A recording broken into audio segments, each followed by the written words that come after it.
So we'll start the meeting and help us do a roll call of on people online. Yes, how about I'll do the roll call for the council folks first, the Yes. official one, and then we will, do you want to do introductions or just of the guests? After you get roll call done, after we do a quick roll call just for the members, then we'll do introductions. Okay, perfect. Zan Ojero, Sam Coe, Kim Le, Present. Andy Leonard, Tabidi Lewis, Adrian Livingston, Christina McMahon. She's there. I see Christina waving, you're counted. Maricela Ortega is on her way back in the room. Molly Rogers, I'm here. Kiwi Wilson. And we have other committee members, Sarah Collins, Deborah Martin. Wait, that's everyone for the committee. Okay. So Sam is here. I'm gonna have somebody go back and get Sam to come up. So let me just, Okay. a 10-second break.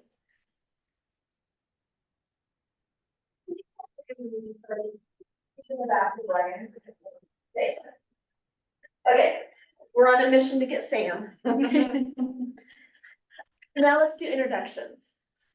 And again, I can't see everybody. Melissa, I'll ask you to help me have everybody come off mute and introduce themselves. Great. We have Jeff Milligan. Jeff, if you're able, can you please unmute and introduce yourself to us?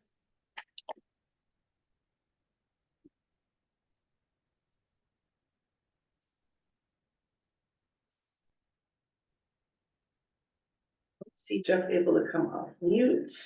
Let's go to Grace Bullock. Great, you can unmute and introduce yourself. There it goes. Hi, everyone. Nice to see you. My name is Grace Bullock. I go by she, her pronouns, and I'm the Director of Mental Health at the Oregon Department of Ed. And apologies, I'm only here for a short period of time, but thank you for having me. Thank you. Nella Hogberg. Hi, everyone. I'm Nella Hogberg. I'm a delinquency analyst at the Oregon Judicial Department. I'm happy to be here. Sorry, I'm not there in person, and thanks for inviting me. And we'll give Jeff one more chance if he's able to unmute. Otherwise, oh, there we go. My camera is not working on the computer, but I am here in virtually and listening intently to the meetings. And who are you? Jeff Milligan. I work with the Central Eastern Oregon Juvenile Justice Consortium, doing resource development, research, and other duties as assigned. Wonderful. I see Debbie Martin has joined us as well. I will record that in our roll call. Awesome. Oh, there's one more. Sorry. There's one more guest joining. Hi, sorry. I have you written down. Christy Hudson, I realize you just joined the meeting online. We are doing introductions of the folks who are online. If you can unmute and introduce yourself, please. Yeah, hi everybody. My name is Christy Hudson, she, her pronouns. I'm with the System of Care Advisory Council, just listening in today. I think that's it. Okay. All right. Did you Can I ask- want me to introduce myself? Yeah, so now I'm gonna ask staff and then we'll do members. Can we ask staff to introduce themselves, please? Oh, Brian. You, okay, Brian. Brian, are you able to unmute? Thank you. I am Brian Detman, Youth Development Oregon Director. Glad to be here virtually. Thanks everybody for showing up and thanks for hosting Molly. Tanasia? Hello, Tanasia Bishop here with, I'm a Youth Grants Administrative Specialist with YDO. Just here as backup. Thanks. Anya. Good morning, I'm Anya Sikin, Associate Director, Youth Development, Oregon. Lawrence? Good morning, Lawrence White, RED Coordinator, Youth Development, Oregon. That is actually go on screen. Melissa Gallardo, I'm Executive Support Specialist for YDO. Perfect. Now our membership, Christina. Hi, everyone. Christina McMahon. I use she, her pronouns. I'm the director of the Clackamas County Juvenile Department. Debbie Martin.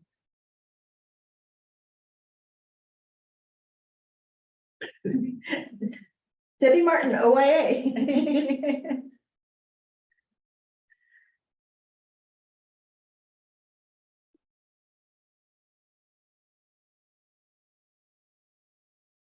Okay, that's perfect. Kim. Sure, my name is Kim Wett. I'm also a member of the Oregon Youth Development Council. And my day job is I'm an immigration attorney at my solo practice, Source Law. And as of last Monday, I'm also the current program director at Catholic Charities Immigration Legal Services. Congratulations. Temporary. Trying to help out. Sam. Sam Cool from Oregon Department of Ed.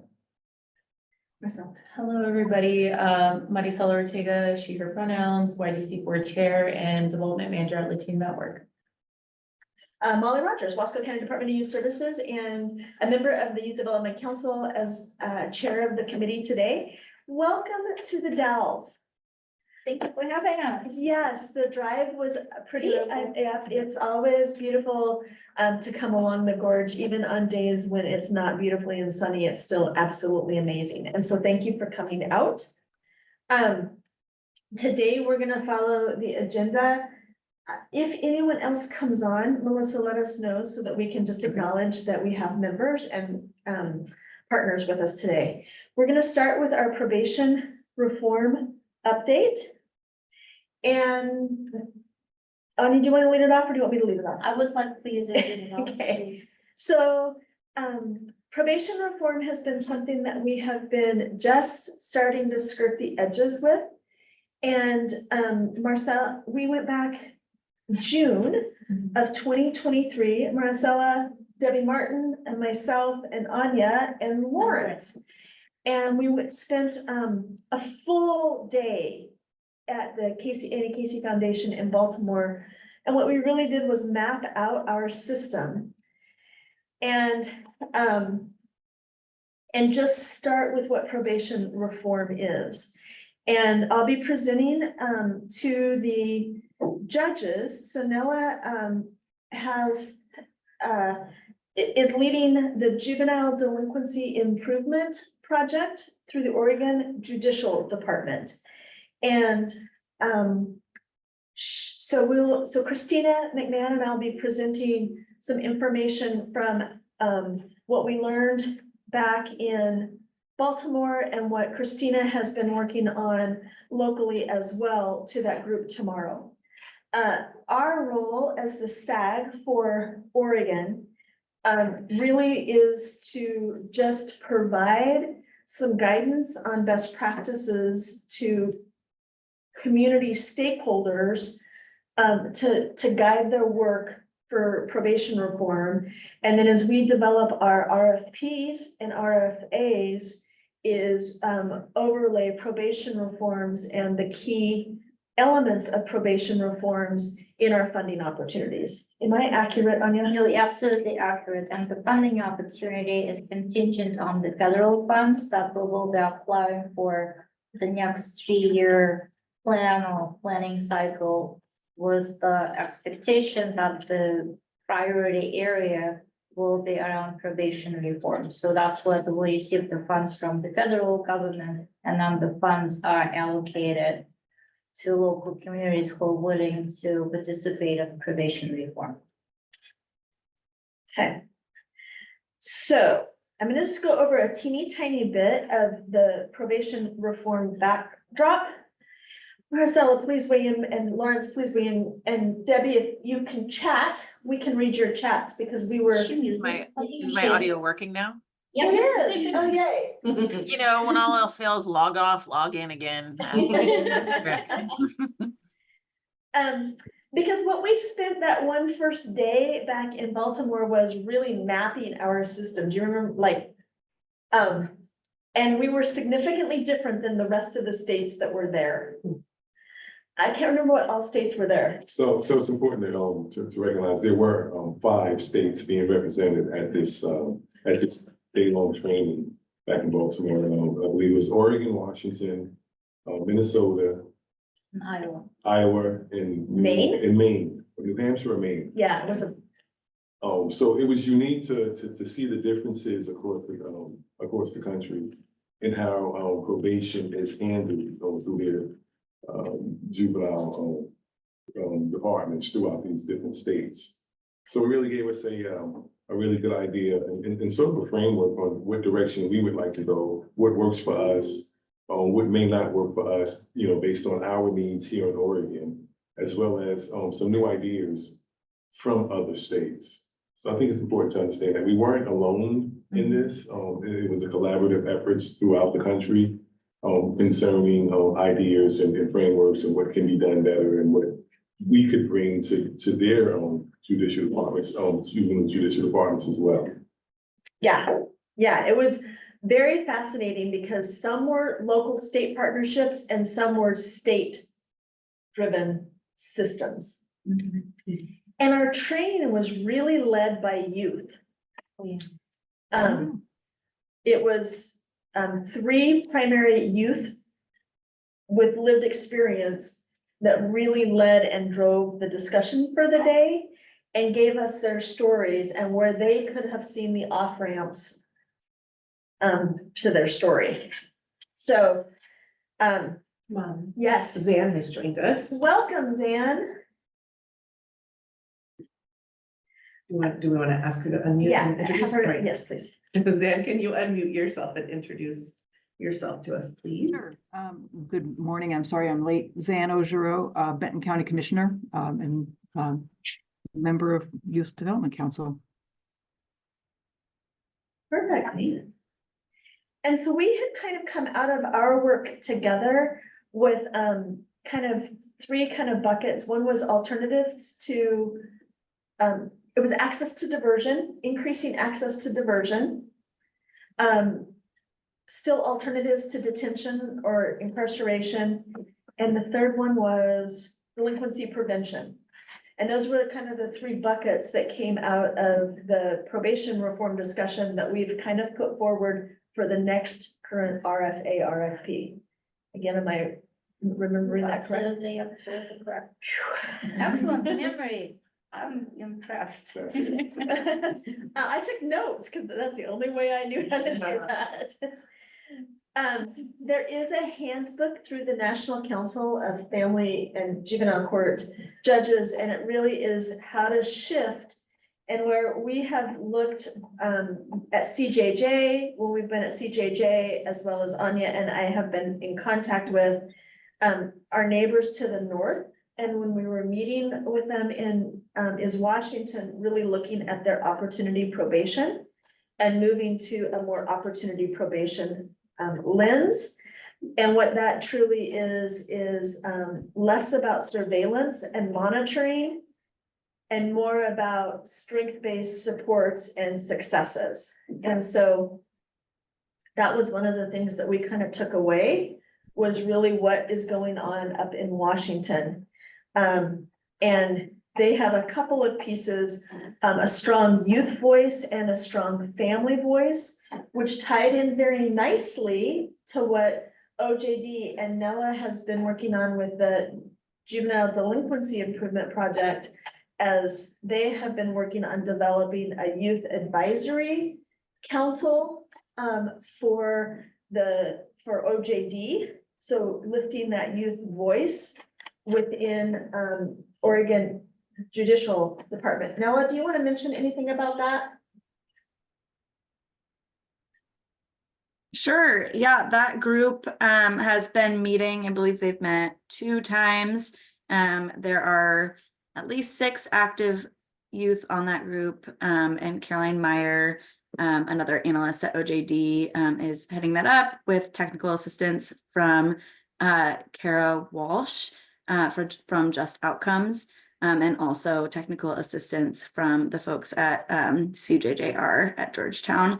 And that's been going really well. I believe it's like a short-term plan right now as far as how long we have CARA support for, so how long we have sort of meetings scheduled out for. So there's only a few left, but they've gotten a lot of great feedback from the youth, and they're all invited to our judges conference to do a panel in early June. And so we're really looking forward to being able to engage sort of their voice with the bench and their experiences.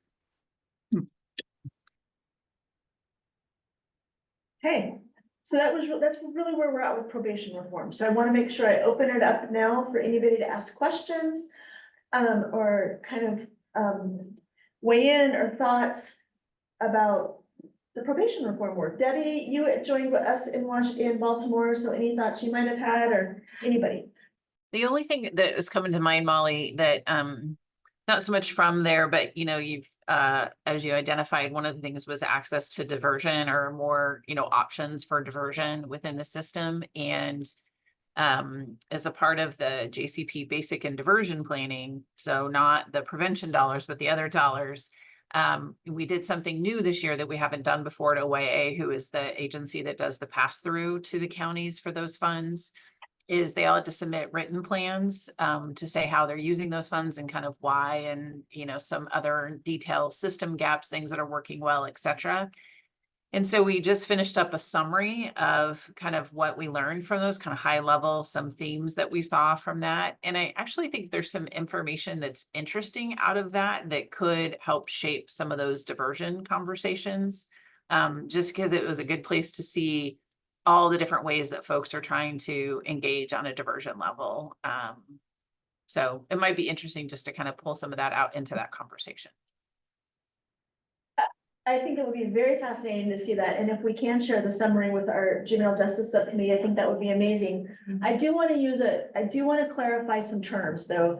Diversion, when we use it with the Oregon Youth Authority, has a very specific definition.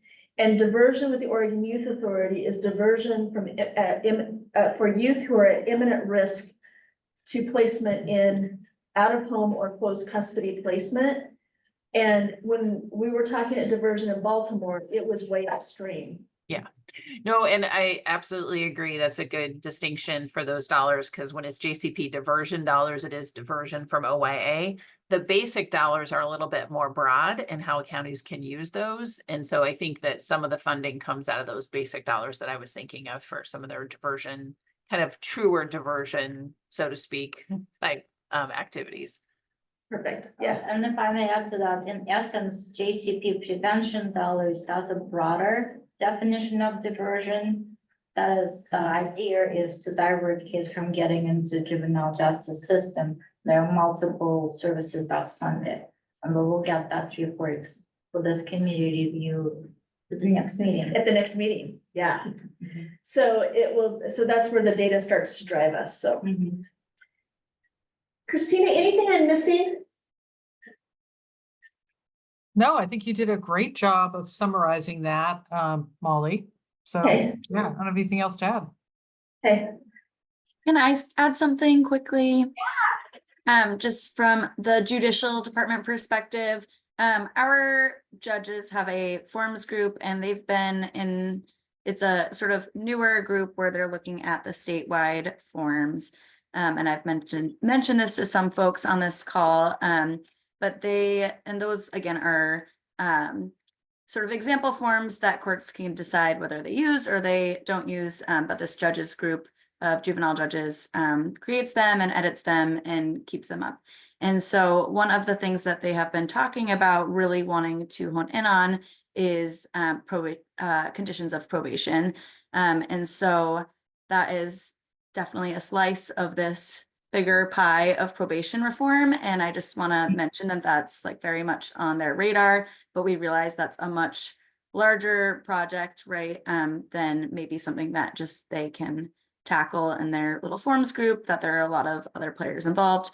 And so we've pumped the brakes a little bit on diving into that and wanting to sort of see the next steps of this particular project and get more of a foundation before we jump into that. But really wanting to, yeah, sort of have that collaboration aspect as that is one of our sort of goals we see in the future, editing the statewide conditions of probation form.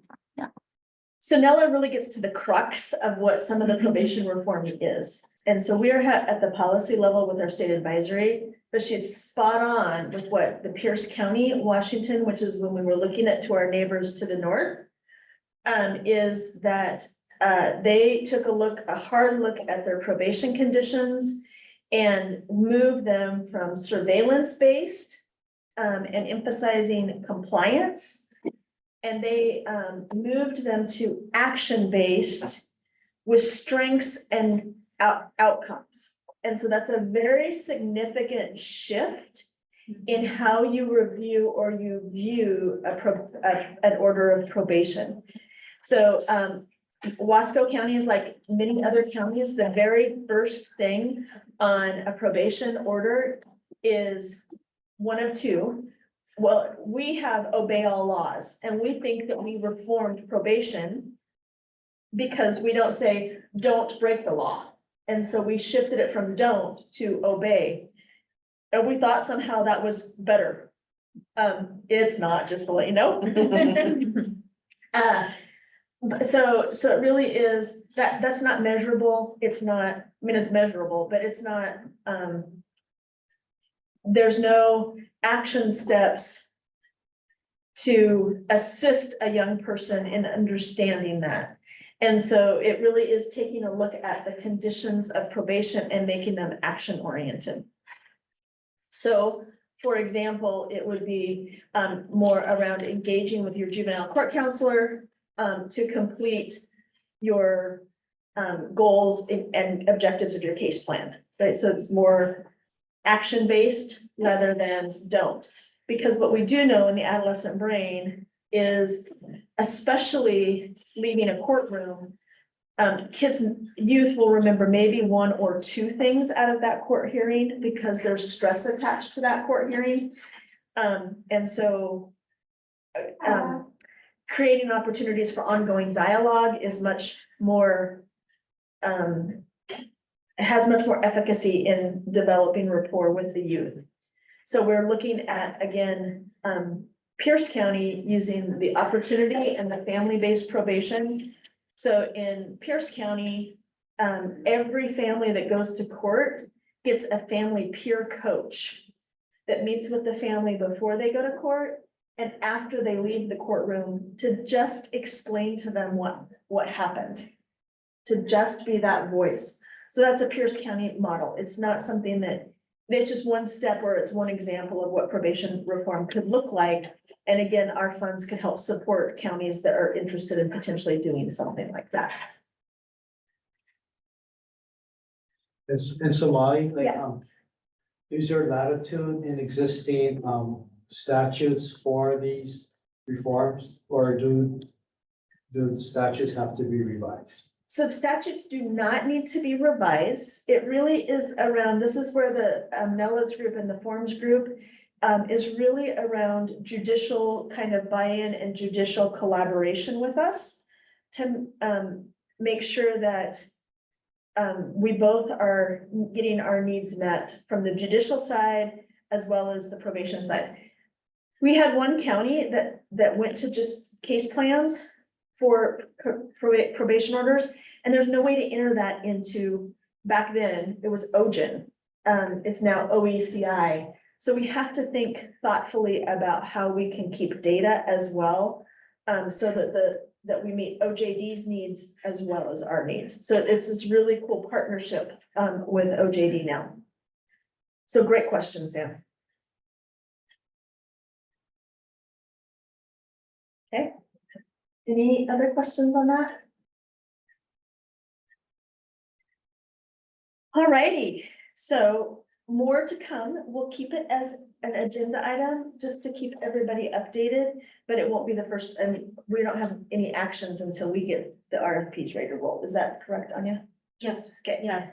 Because we're still waiting for the solicitation to come out from the feds, and then once it's out, we will develop our 3-year plan with probation reform being at the center of it, and with the emphasis on racial and ethnic disparities reduction as well. So those will be discussed by the committee, and we will come up with a plan built around those 2 areas.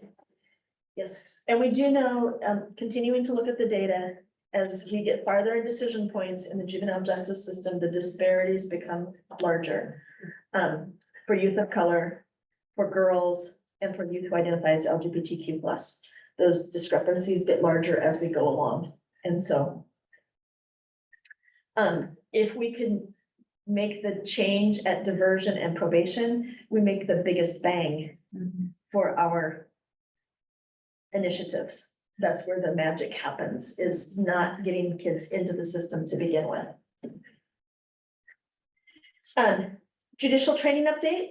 So tomorrow we are presenting to the judges just what I shared with you about the probation reform, having a little bit more conversation with them about conditions, because I know that's where their interest is at, but that's where we're doing that tomorrow. And then the judicial, Nella has kind of committed to participating in our meetings whenever she can, so that there is not duplication or divergent pathways that our two kind of energies are going, because both Juvenile Delinquency Improvement Project and us as a SAG subcommittee are policy level. So we don't want to get conflicting in policy across the state. Is that fair to say, Nella? That's fair, yeah. So anyway, anything else from, is this group invited to the summit in November? Everyone who wants to come to the summit is absolutely invited to the summit in November. The flyer has gone out. You may have seen it. We sent it to lots of different streams of networks of folks, but I'm happy to get it to whoever does sort of the administration for this particular group, and make sure they share it out as well. Registration is open.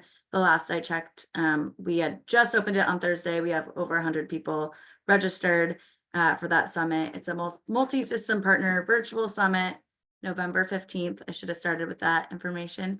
And we're excited to have Elizabeth Kaufman, Dr. Kaufman from the University of California, Irvine, speaking as our keynote. And then we'll have opportunities for breakout sessions, both with sort of jumbled and then also with specific jurisdictions, so that folks can do some light action planning. Those breakouts will be not too long of breakouts. Most of the content of the summit will be training and collaborative learning.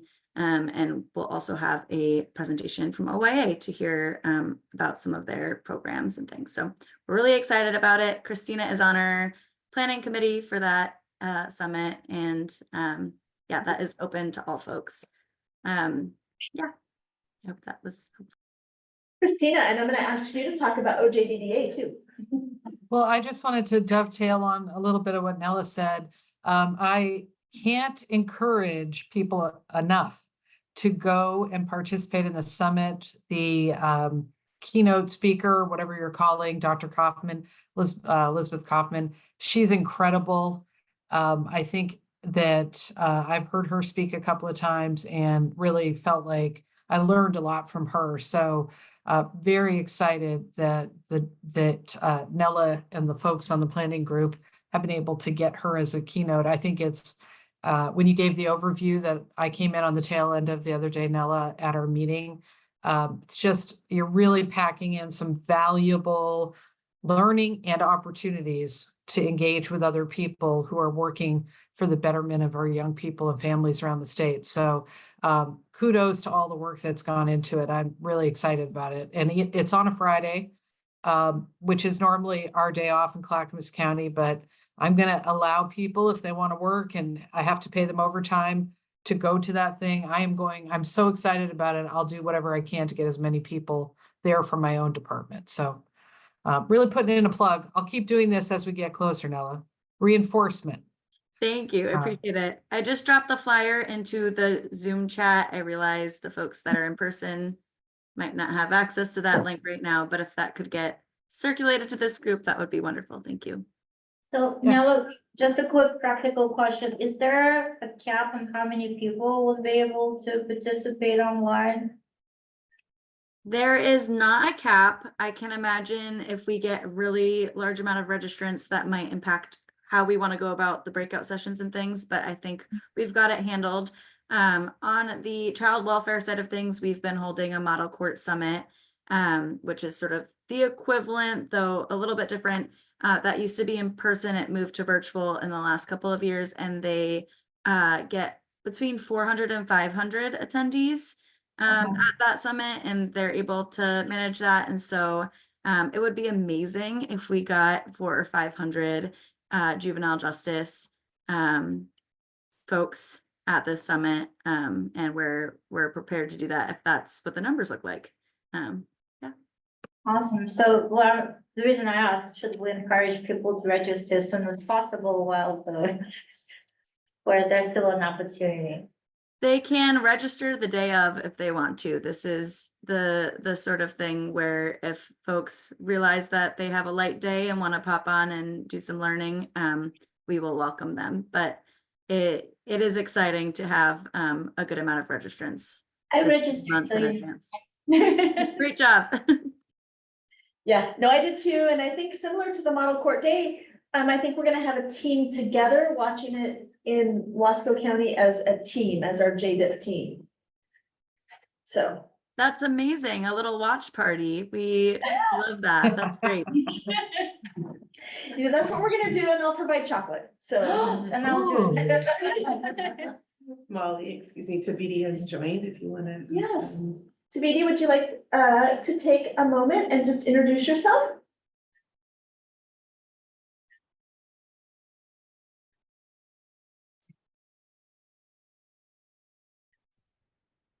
Sorry about that. Yes. Good morning, I guess, or afternoon. B.D. Lewis, Associate Vice Chancellor, Academic Affairs at Washington State University, Vancouver.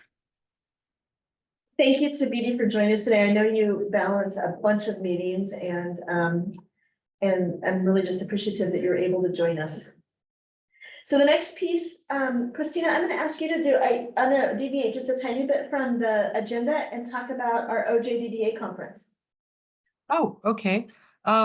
Well, we have the annual OJD conference on September, oh, I should know this by heart, 15th, 16th, no, 16th, Sunday the 16th, the 17th and the 18th, and in Seaside, Oregon. Everybody here should have received this save the date flyer for that.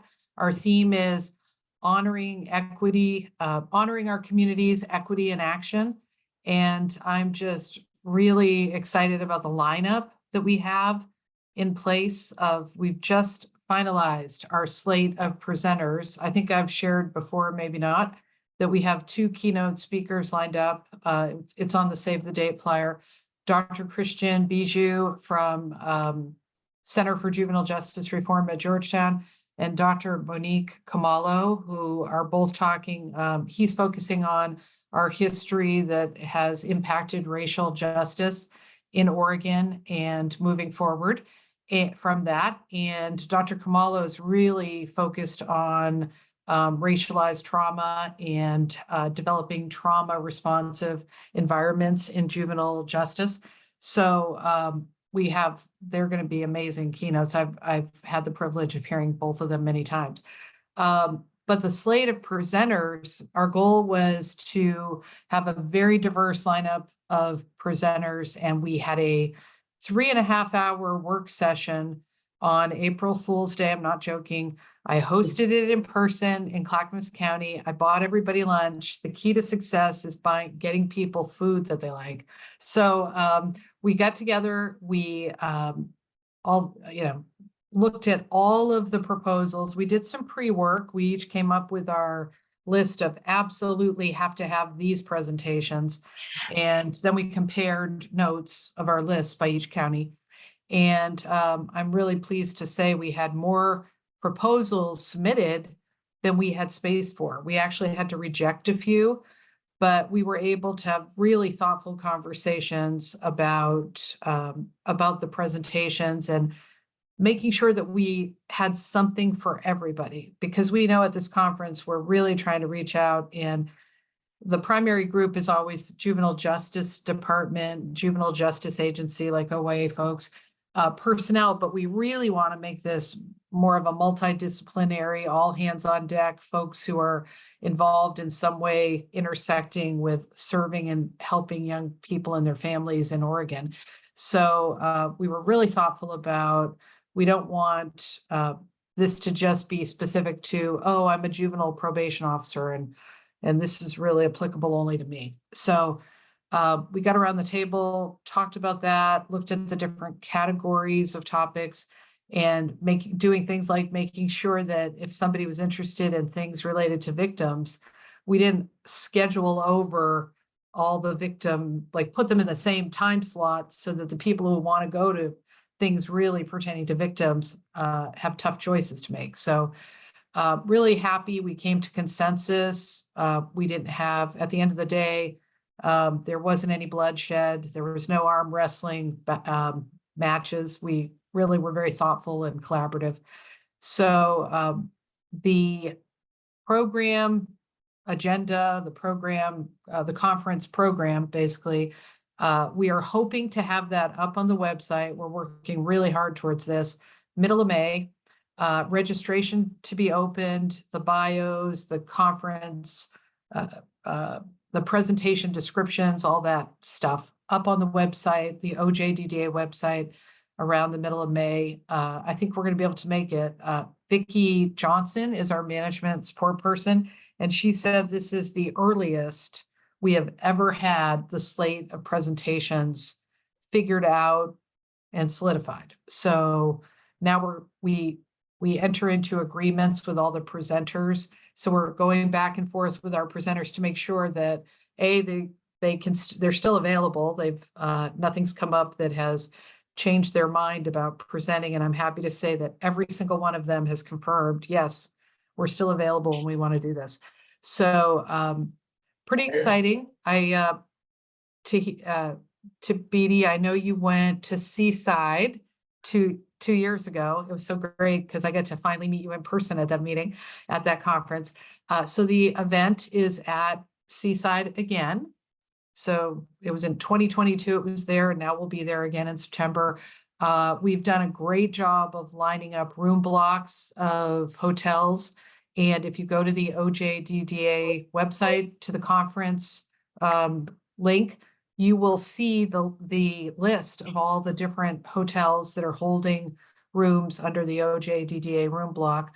Our goal was to make sure that we reserved at least 300 rooms in that room block, and we were able to meet that. It's not one big giant hotel. Everybody knows Seaside, but they're all within a couple of blocks walking distance from the conference site. So the other exciting thing, I can't remember if I announced this before, we've confirmed, we've been working really closely with Latino Network.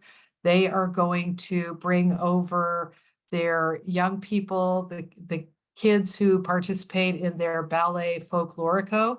And on Sunday evening at our president's reception, they will be doing a performance for everybody who's there. So that is really, to me, that's very exciting.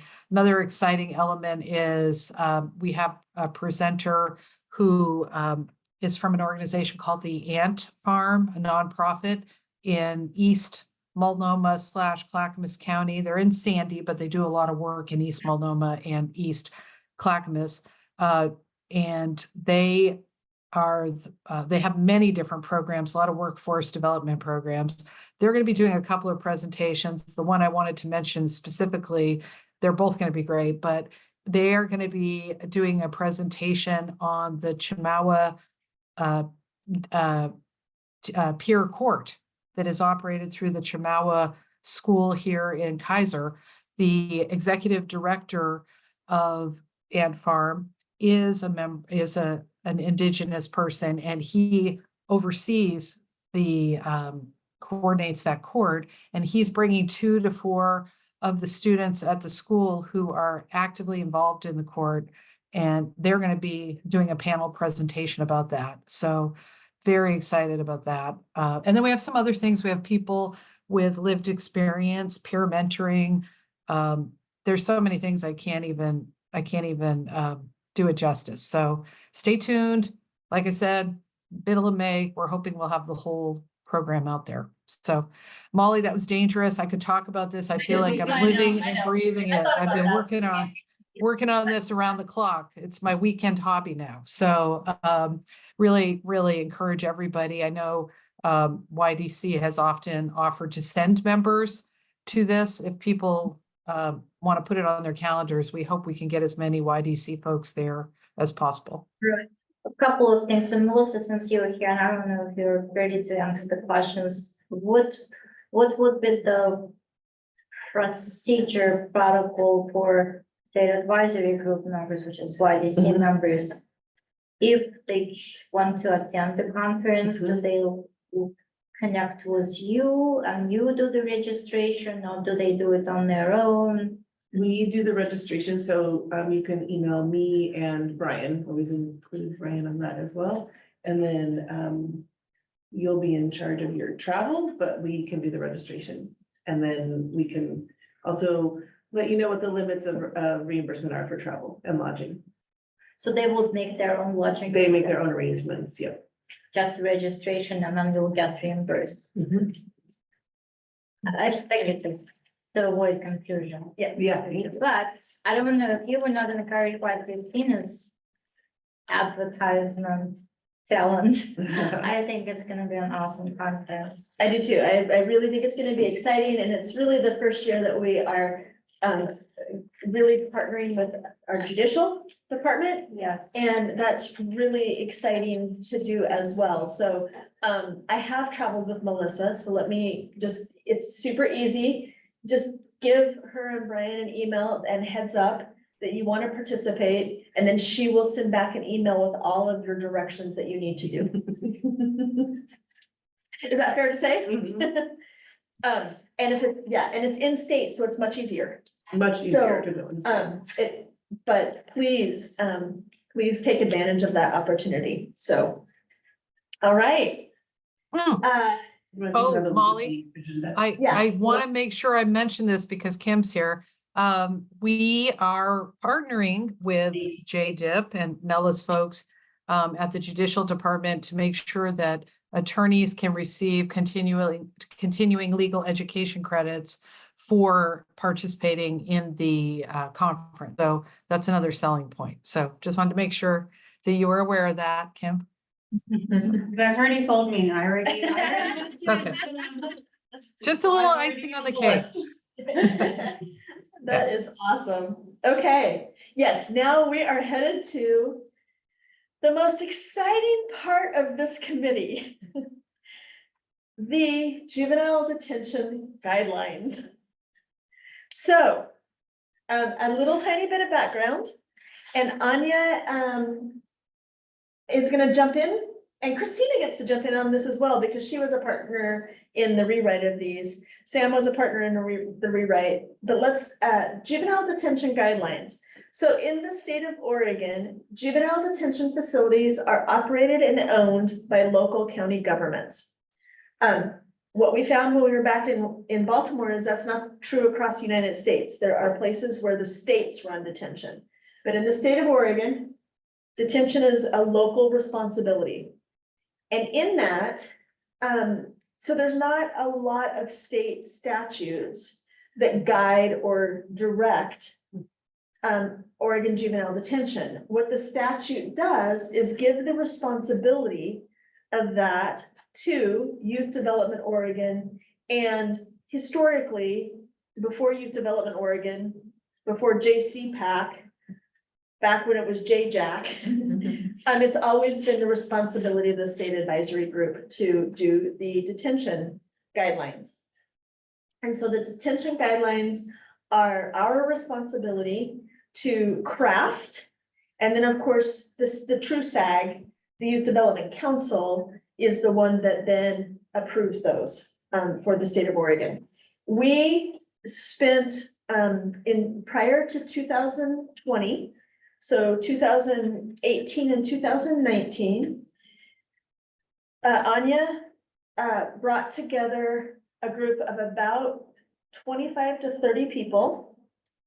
And in that representation, the representation is listed in our juvenile detention guidelines. And I'm hoping that everybody has a copy of the detention guidelines. But we Just to interrupt, and also, have you been able to send it to the people online? The electronic copy of it? And What I is- haven't done that yet. I can do Okay, that. okay, yeah, and also maybe we could show it so we can. Yep, I will Molly get you has the screen share physical when. copy. Yeah. You would put screen shares, everybody is looking at the same thing. Mhm. And by the way, if anybody wants a printed copy, we have a box.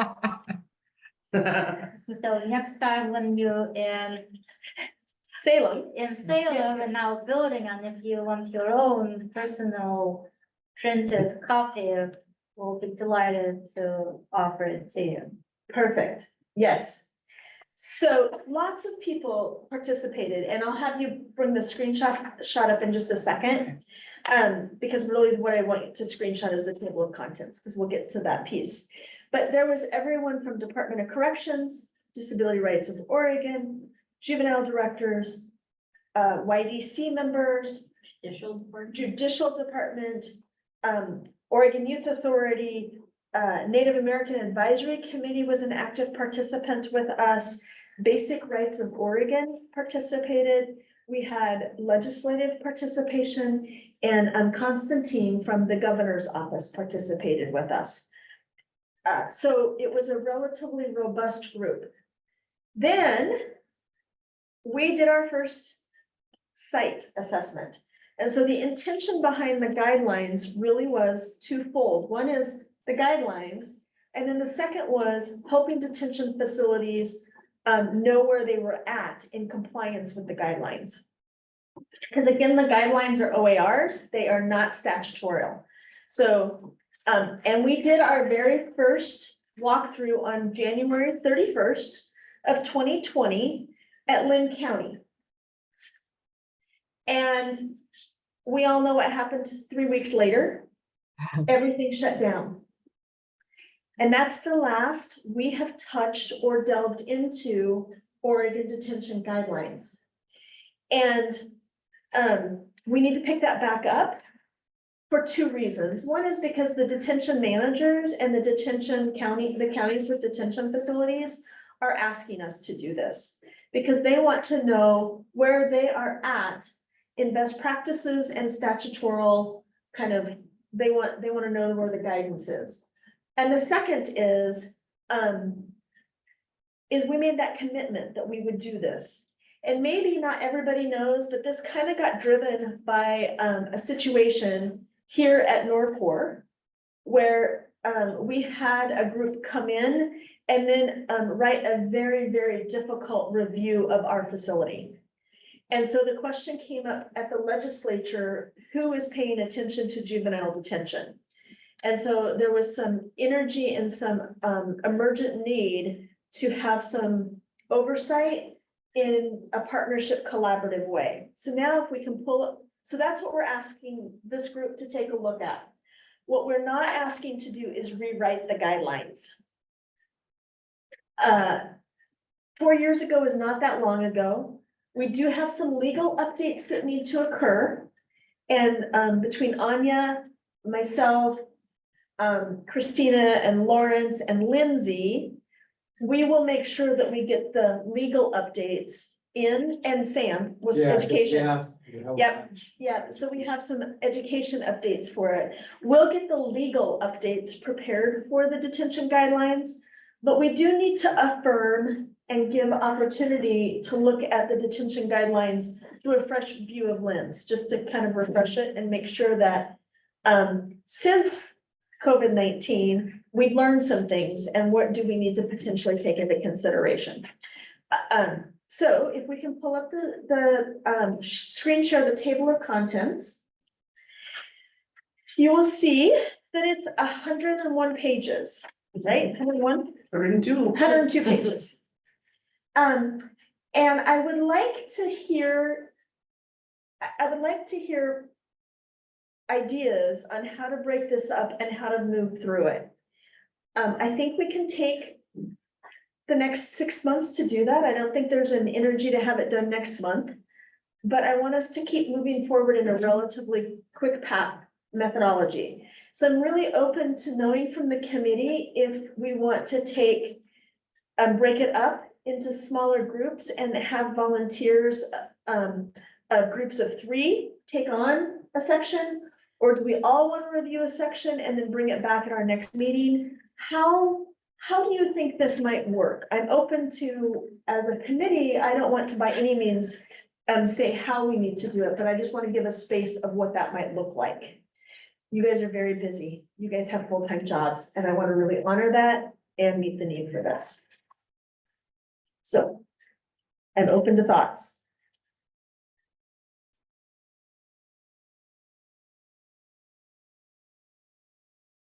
I have a suggestion. Perfect, So- Sam.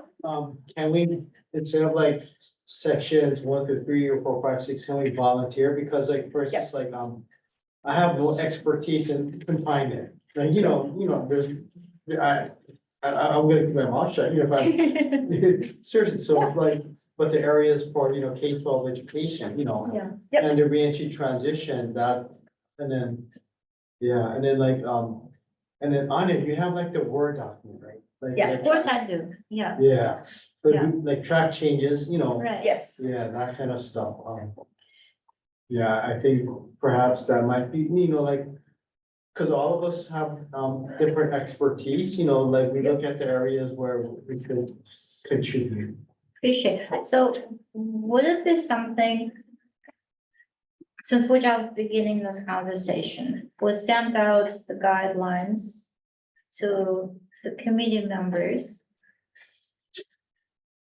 in both PDF and Word document format, to give them an opportunity to review and decide which area is Their interest.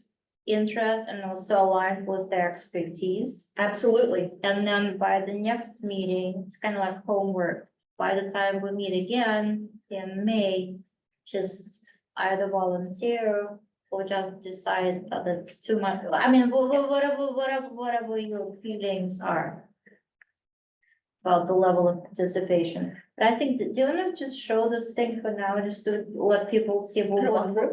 Yeah, just Yeah, like so a now little walkthrough, like, let's find something more interesting than The table of hygiene. contents. Oh. Than hygiene. So let's go to page 9. Just I think to it's see 11. just how they're structured, I think it'll be page 11 up there. Yeah. Yeah. Actually, hygiene was a huge, It was a huge topic. it was a huge topic because what. Yeah, so it's really a very, very hands-on guidance. Like what happens when the kid is brought into a facility, what needs to happen next. So what we're trying to do, Molly, if I may, is I've been part of the early edition of the guidelines. And so this is number 4. Number 3 had absolutely no mention of any best practice whatsoever. It was just, this is what the law says, and this is the policy you have to have in order to continue services. It did not provide any guidance on how to do it best for the best outcomes for the kids, and so that's why there are 102 pages, because in edition number 3, there were a lot fewer pages, but there's none of this on how do we support kids, or we suggest you support kids while they're in your care. Like for instance, especially female hygiene was a huge discussion, and the guidelines are really clear. You have to provide all that young ladies need in your care. not gonna go into detail. Yeah, I remember that discussion too, like we talked about underwear too. Yeah. Do the underwear have to be labeled? You know, cause like, Right. so that each kid gets their own underwear back, or is it like generic underwear, like just everyone gets, you know, large, or whatever, you know? Things like that. And it sounds trivial, but it's really not, you know, if you're put into an environment where you coexist with a bunch of other people, there needs to be a degree of privacy within safety, of course. So if we go to page 39, let's take a look at page 39. Is it a couple more? No, it's one more back, I think. One more back. So in programs and services, so what you'll see is how it's lined out is the very first thing is ORS. So how it is lined out is the statute that refers to it. The next piece is we took in the federal guidelines. And so you'll see the federal guidelines next, and then if you scroll down just a little bit, then the next one is best practices. And so, for example, in education, there's definitely statutes that we have to meet. So if we scroll to the next page, there's pieces in there that are clearly the statutes that Sam is going to be taking a look at to make sure they're up to date and accurate. And then we talk about best practices. And this comes out of a couple of different publications. One is the American Parole and Probation Standards, and the other one is the NE Casey Foundation Juvenile Detention Guidelines Self-Assessment. And so the best practices come from national research that comes along. So when we go in and work with a detention facility, we're looking for truly the mandated statutory pieces and the federal guidelines. And then we work with the best practices and have conversations with the facilities about the best practices. Does that make sense? And I really like the idea, Anya, of let's get the PDF and the Word document. And then my request really is next meeting we come together, is if you could commit to 1 or 2 sections, not asking you to commit to all of 101 pages or 102 pages, but ones that might be of interest to you. And if we can get 2 or 3 people on each and every one, and I'm not going to limit it to just our committee members. If there's others that are listening to us that are consistent partners, Debbie Martin, for example, and Nella, if they want to join into those committees, I think that would be beneficial to us as well.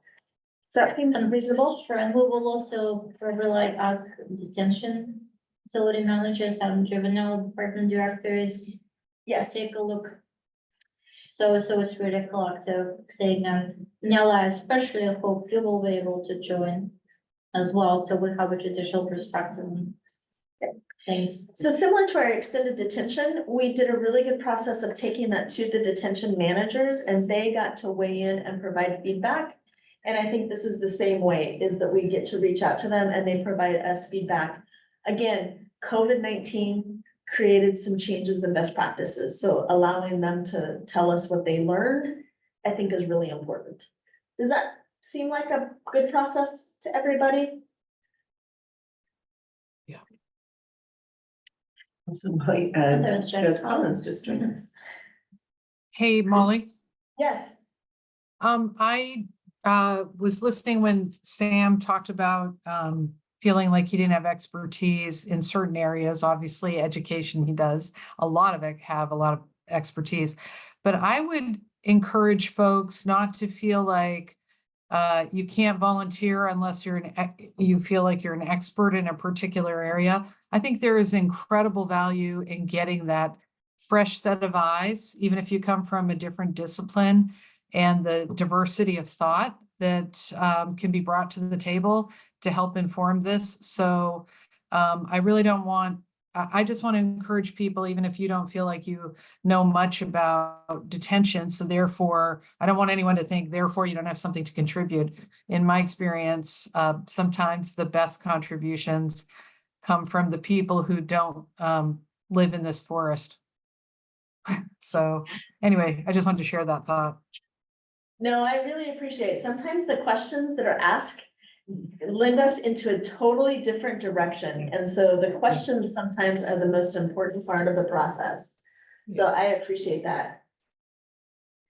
So let's take a moment and Judge Collins, would you like to take a moment to unmute yourself and introduce yourself to the group? Whoa.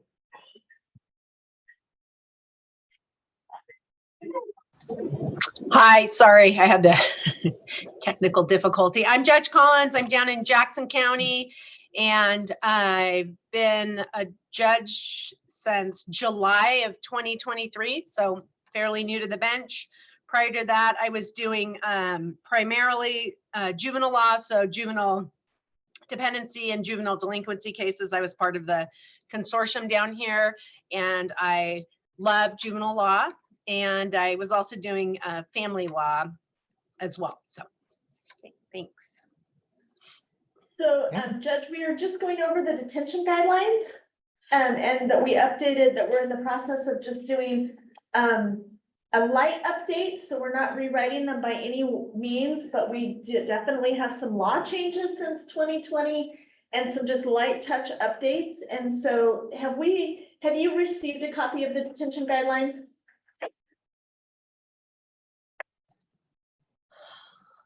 Not off the top of my head, but I can check do you know when it would have been emailed? It would have, and if that's okay, we're going to make sure that you get a copy of them, and we're going to get a copy for you in both PDF and Word, because we're going to be asking you to help us weigh in on just some questions, some driving questions, and some updates between now and our next meeting. Molly, can I ask? When's our next meeting? I apologize. Sorry, I don't have my calendar up. May 22nd. May 22nd. And we're not asking you to weigh in on all of it. What we're just really asking you to do, let me back up a minute. We're asking you to look at the detention guidelines and see if there are a couple of sections that you would like to participate in on a small subgroup. So a couple of sections that might interest you. So we're not asking the group to do all of the sections, but for example, Sam Coe with Department of Education, he has real expertise in education and a passion for that. So he's going to lean in on that section.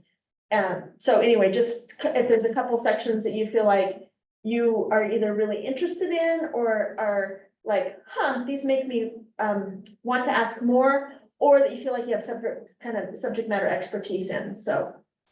Okay, great. Yeah, if you can email that and then I can review it and respond. Hey, Molly. I shared the link in the chat. I just want to know if anyone outside of ODE can open it. So I don't know, Christina, if you've opened it, or Edie, or just want to see if that's accessible link. Yeah, I can open it. Okay, It opened for me. Oh, wonderful. Thank you. Oh, good. Thank you. Thank you. Thank you. I'm sorry, I should have said something. It gets a little tricky sometimes. The things So all- Judge, they're in the chat. Okay, so Christina. I just wanted to, well, first of all, Your Honor, it's great to have you with us. And I'm a big fan of Jackson County because it's the home of Joe Ferguson, the current Jackson County deputy who's in charge of the juvenile department down there. So I just wanted to say my suggestion to you was Joe Ferguson over the years has been very actively engaged in different incarnations of this document. And we call him kind of the historian and the subject matter expert. I have a lot of nicknames for Joe. So he's going to retire at the end of June. So I was just going to suggest, since you're right there in Medford with Joe, that you might want to check in with him to get some thoughts about areas that you might be interested in, or get his thoughts before he rides off into retirement sunset. So anyway, just wanted to let you know he had a lot of involvement in this over the years. Yes, we are all grieving the loss of Joe Ferguson and his work on details and just his wisdom. Tabidi, we need to know what sections you're interested in by the next meeting. So May 22nd. May 22nd. So realistically, it's just reviewing it and deciding which ones you want to work on. That's all you have to do between now and May 22nd. I think we can send out the PDF again and then wait for the document until you Yeah, know we'll- who's gonna be in there, right? Right. Okay. Yeah. Yeah. Okay, any other questions or comments around the table? Okay, now I'm gonna turn it over to Anya and Lawrence on kind of just updates. Okay, and just a reminder, so when you go on tour of NORCOR detention facility, just keep it in perspective that those guidelines are something that is being used in facility like this one, this facility and every other facility like this in the state. So there is a practical application To our tour today. to our tour today and the paperwork. So what was in the agenda, the federal update? The federal updates. So I'll start with the newest and the most labor intense one. So yesterday we were put on notice that we're getting the words used, desk review / audit of our federal funds that we received from the Office of Juvenile Justice and Delinquency Prevention. So we received the list of federal awards that have been received by the Oregon Department of Education to be administered by us, as well as an agenda for the 3-day online review. So there's a pretty significant set of documents that needs to be sent to the OJJDP by May 22nd. I think May 22nd will stay in my memory for multiple reasons, not just for the Juvenile Justice Committee meeting.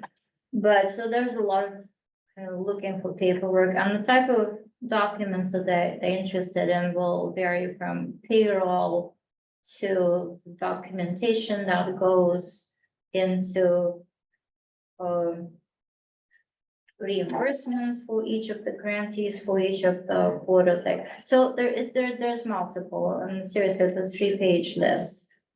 So we'll be really busy with that, and then the actual audit is on June 5th through June 7th, so it's really not a whole lot of time that we have to prepare. I don't remember on the list of what they're looking for, that there'll be something around the state advisory group activities and the money spent. But they didn't specifically ask for state advisory group members to participate in the review. However, it's a possibility. So Maricel, I'm looking at you as the chair, and Molly, you're this committee chair, that there might be not opportunity or reason for you to be part of that, but we will let you know as soon as we have more information. So anyway, so that's been a gift. I'm joking, but it happens once in a while. It just maybe a little more time would have been appreciated. Yeah, because when USDA monitors us, they're coming in October. Our documents are due June 1st. But we have like 2 weeks, 2 months, 2 years worth. Or We have less than a month. Yeah, I'm fine. For on record, I'm not commenting, but it's gonna be a significant chunk of my time dedicated to it between now and May 22nd.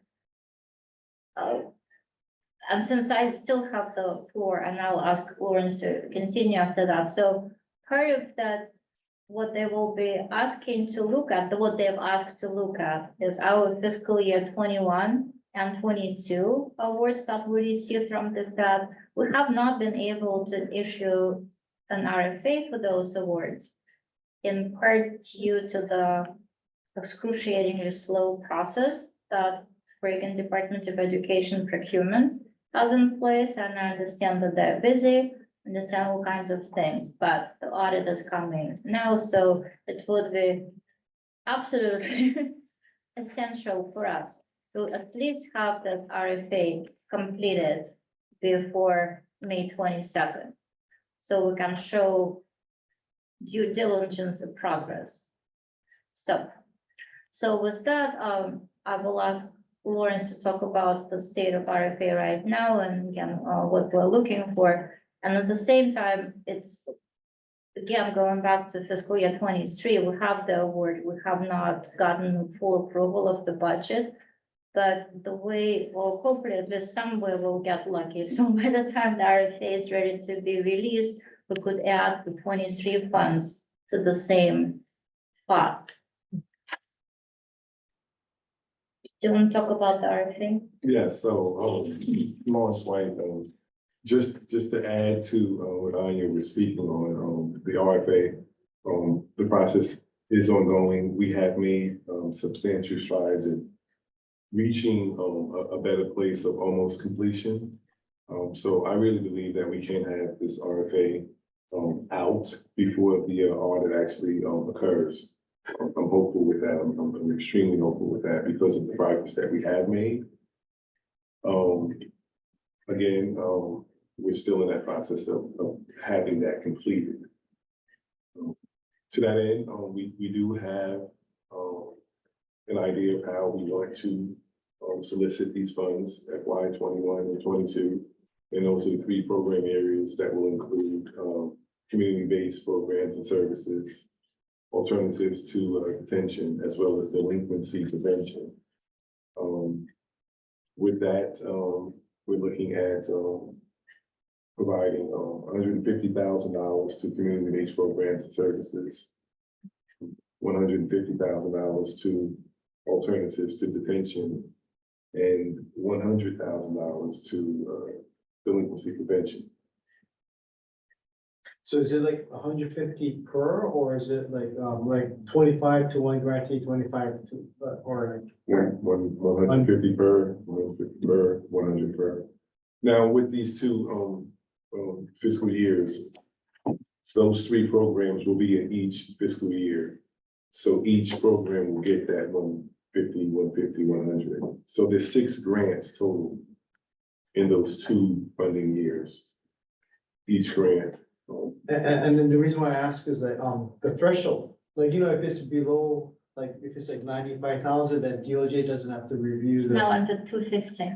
Yeah, yeah. So we're hoping that we can find, participants who can, use the total amount of funds, to really, have a program that's going to be, beneficial for our youth. To take full advantage of what we're trying to offer, in terms of monetary value and dedication to providing funding for a program that's going to be useful and beneficial. So that's kind of where we are with that. Those are the 3 program areas. Again, we are really working hard with procurement to get this RFA out the door. I feel confident in having that done before the audit. Again, we're just in that phase of just completing it, just getting across that finish line. So that's really all I have to say on that. Thanks, Lauren. I would just like to add to it. So although there are 3 program areas, the main, well, one of the goals that connects all 3 is the reduction of racial and ethnic disparities. So each of the applicants needs to show in a proposal that how the services will aim to reduce disparities within the service delivery, whatever that program might be. So that's a thing. And then I know we're asking a lot of you, but the way the federal grant applications are reviewed, they're reviewed by the state advisory group members and our associated partners and by YDO staff. So we're not looking to find volunteers whose names remain unknown. So if there is a desire or inclination anybody around this table, people online who are the members of the state advisory group and now community to be part of the application review process and deciding what application will be awarded in the end. We don't have to make up your mind right now, but as soon as the RFA is out, then we will send out the solicitation for proposals.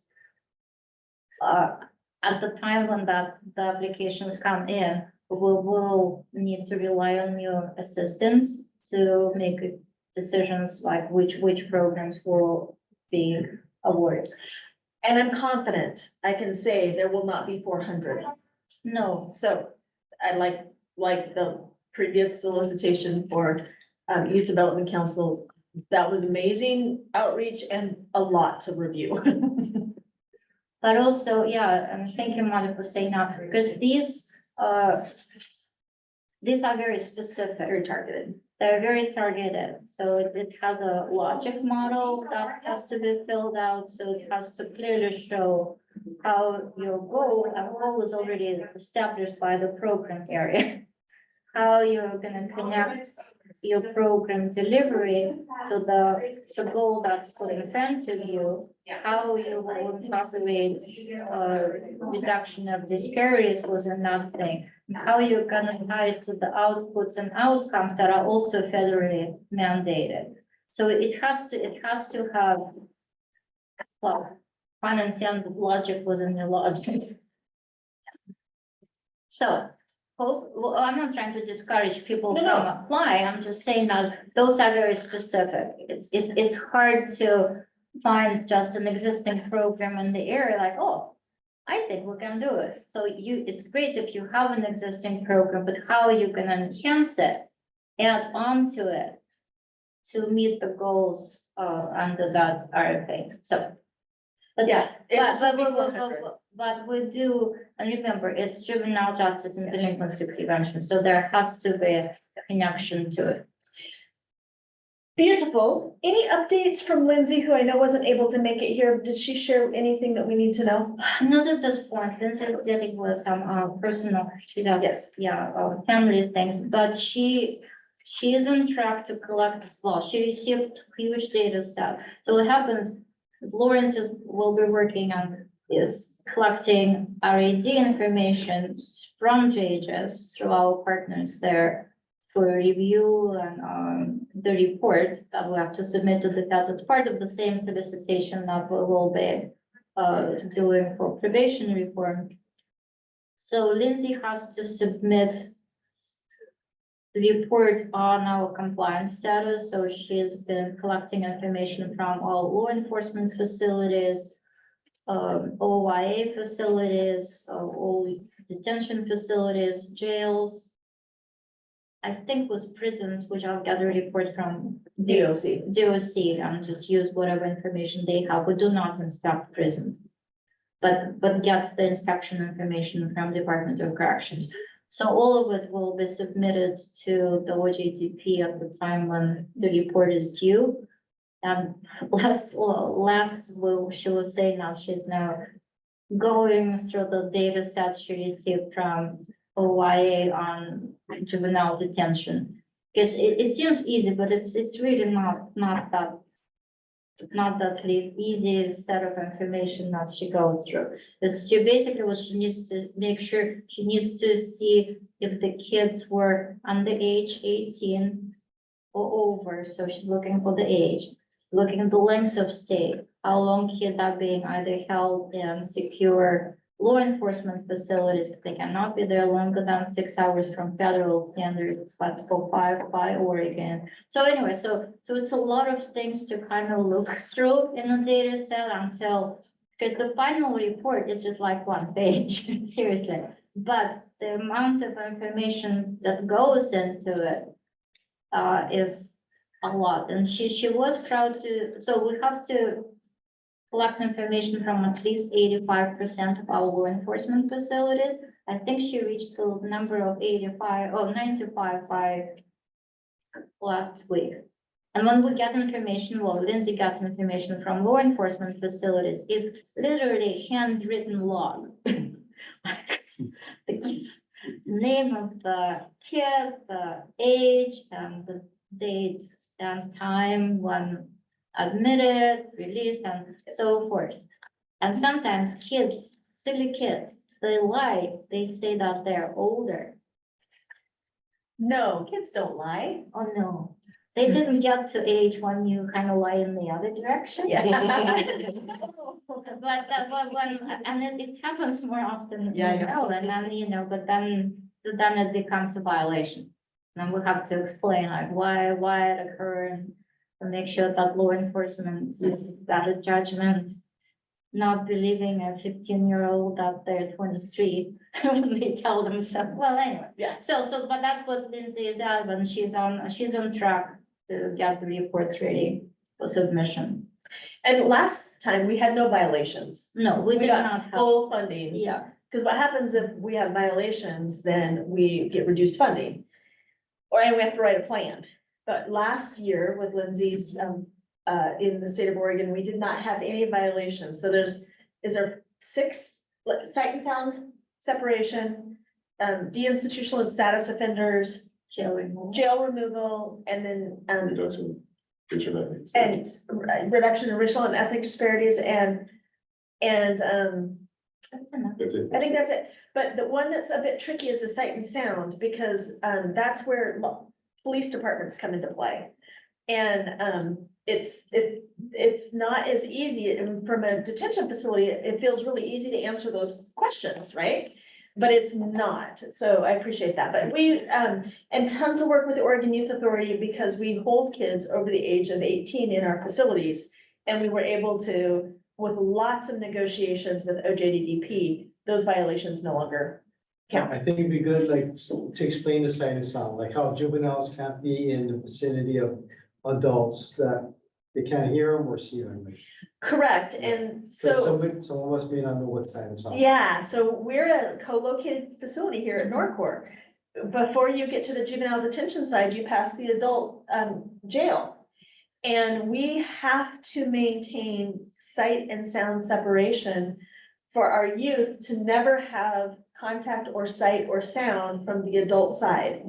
And it cannot just be time-based, it has to be exclusive sight and sound separation.